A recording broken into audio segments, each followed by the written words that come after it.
and I was curious on misclassification red flags.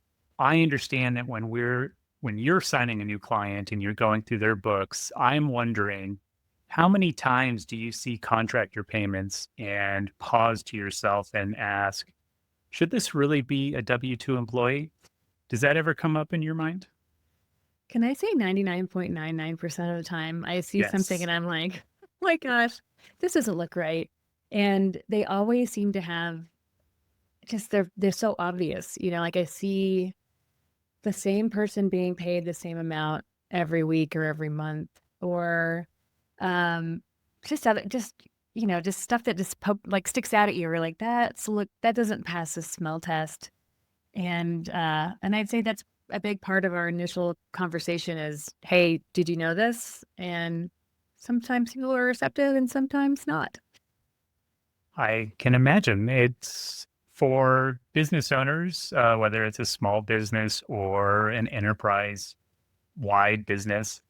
I see these folks thinking that it's more of a choice. It's their choice or it's the worker's choice of how they want to be paid.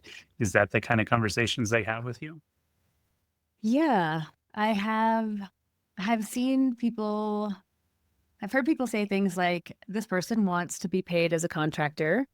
Like the person who they've hired wants to get paid as a contractor, and they do think it's that person's choice. However, they are doing all kinds of things that would say otherwise, that they're not a contractor, that they're actually an employee. Like they are representing themselves as an employee of the company, or they have set hours, or they have to follow certain protocols, or they're getting paid as a person that, not a business. And they don't do this for other people. They're doing this full time for them.